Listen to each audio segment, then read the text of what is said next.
پاک کے بارے میں کیا عقیدہ ہے؟ جو یہ عقیدہ رکھتا ہے وہ کافر ہو جاتا ہے۔ پنج تن پاک کا معنی یہ ہے کہ یہ پانچ جو ہیں نا یہ تو پاک ہیں، باقی سب ناپاک ہیں۔ یہ تم نے ان کی اندر کے بغض کو تو سمجھا نہیں۔ المصطفیٰ، وہی انہوں نے کہا، باقاعدہ اپنے کتابوں میں لکھا ہے، المصطفیٰ والمرتضیٰ ابناہما والفاطمہ، کہ حضور حضرت علی، حسن، حسین اور بی بی فاطمہ سے یہ پنج ہیں۔ عقیدہ رکھنا کہ پنج تن ہی پاک ہیں، باقی نعوذ باللہ، مانا وہ خود بخود سمجھ آ گئی نا بات، یہ پنج تن پاک باقی ناپاک۔ تو جو صحابہ کو ناپاک کہے وہ مسلمان کیسے ہو سکتا ہے؟ اعوذ باللہ من الشیطان الرجیم، بسم اللہ الرحمن الرحیم، اللہم صلی علی محمد وآل محمد وعجل فرجہم۔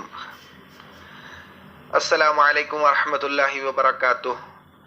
معزز سامعین کرام، آپ نے ملاحظہ فرمایا کہ کس طریقے سے یہ احمق ایک سوال کے جواب میں تنقید سے محمد وآل محمد علیہ السلام کر رہا تھا۔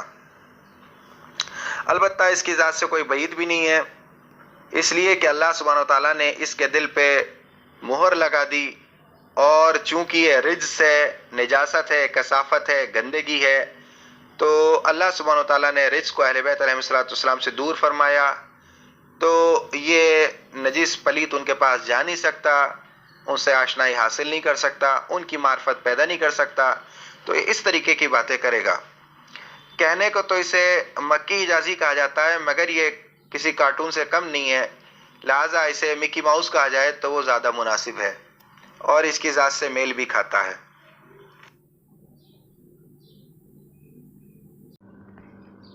آپ نے ملاحظہ فرمایا یہ کس طریقے سے تنقید کر رہا ہے، اور اس ملعون نے کمال بے حیائی کے ساتھ نبی اکرم صلی اللہ علیہ وسلم کی تشبیہ جو ہے دی ہے، وہ حضرت نوح علیہ السلام کی قوم کے بتوں سے دی ہے، اور یہ نہایت گھٹیا عمل اس نے انجام دیا، مگر اس کے بعد بھی دیوبندی خاموشی کے ساتھ بیٹھے ہوئے اس کو سن رہے ہیں کہ حضرت نوح علیہ السلام کے زمانے میں جو بت تھے نا جن کی عبادت کی جاتی تھی، پتہ ہے وہ کتنے تھے؟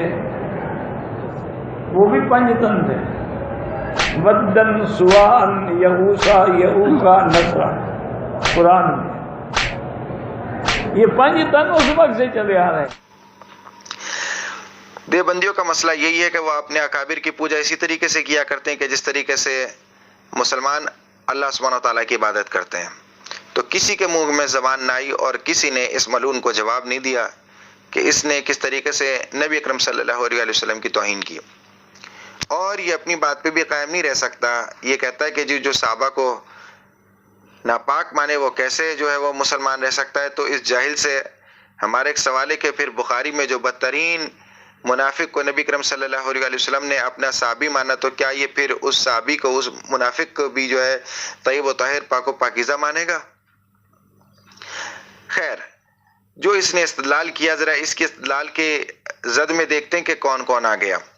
اس ملعون نے یہ بات کہی کہ جو پنجتن کو پاک کہے وہ کافر ہے، اس لیے کہ پھر اس سے دوسرے صحابہ کی نجاست ثابت ہوتی ہے، تو پھر اب یہی قانون جو ہے وہ دوسری جگہ بھی اپلائی ہونا چاہیے۔ اب دیکھتے ہیں کہ ایک ان کے یہاں پہ من گھڑت روایت ہے جو کہ خلاف ہے بخاری کے اور دیگر احادیث کے صحیحہ کے، جس میں 10 لوگوں کو جنت کی بشارت دی گئی، من گھڑت روایت ہے، تو اسے یہ کہا کرتے ہیں عشرہ مبشرہ۔